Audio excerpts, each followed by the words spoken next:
अमर रहे, अमर रहे, अमर रहे, अमर रहे। हिंदवी स्वराज्याचे सरसंस्थापक छत्रपती शिवरायांना मानाचा मुजरा करतो। भारतीय राज्यघटनेचे शिल्पकार भारतरत्न डॉक्टर बाबासाहेब आंबेडकर यांना मानवंदना अर्पित करतो, ज्यांनी संपूर्ण हिंदुस्थानामध्ये प्रशासन कसं असावं हे आपल्याला दाखवून दिलं। त्या लोकमाता पुण्यश्लोक अहिल्यादेवी होळकर यांना नमन करतो, ज्यांची 200वी जन्मजयंती आपण साजरी करतो।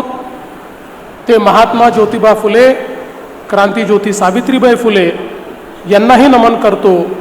लोकशाहीर अण्णाभाऊ साठे आणि तमाम महामानवांना या ठिकाणी वंदन करतो। आणि सगळ्यात महत्त्वाचं म्हणजे ज्यांच्या करता आपण या ठिकाणी सगळे उपस्थित झालो आहोत, ते माझे मित्र, माझे मोठे भाऊ, बारामती सहित तमाम महाराष्ट्राचे लाडके दादा अजितदादा पवार यांच्या पावन स्मृतीला अभिवादन करत आज ज्यांच्या करता आपण सगळे एकत्रित झालो, या निवडणुकीतील आपल्या सर्वांच्या उमेदवार आणि राज्याच्या पहिल्या महिला उपमुख्यमंत्री श्रीमती सुनेत्राताई पवार,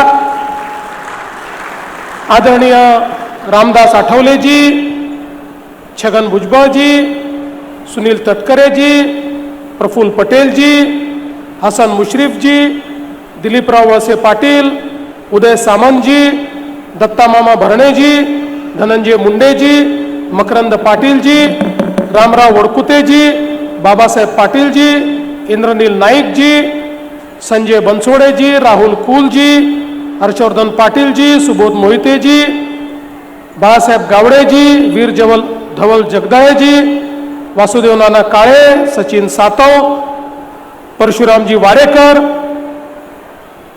आणि दादांचा वारसा या ठिकाणी चालवण्याची जबाबदारी असलेले खासदार पार्थदादा पवार, जयदादा पवार, मंचावर उपस्थित आमचे सर्व सहकारी आमदार, जिल्हा परिषद, पंचायत समितीचे सर्व पदाधिकारी, लोकप्रतिनिधी आणि उपस्थित सर्व भगिनी आणि बंधूंनो, खरं म्हणजे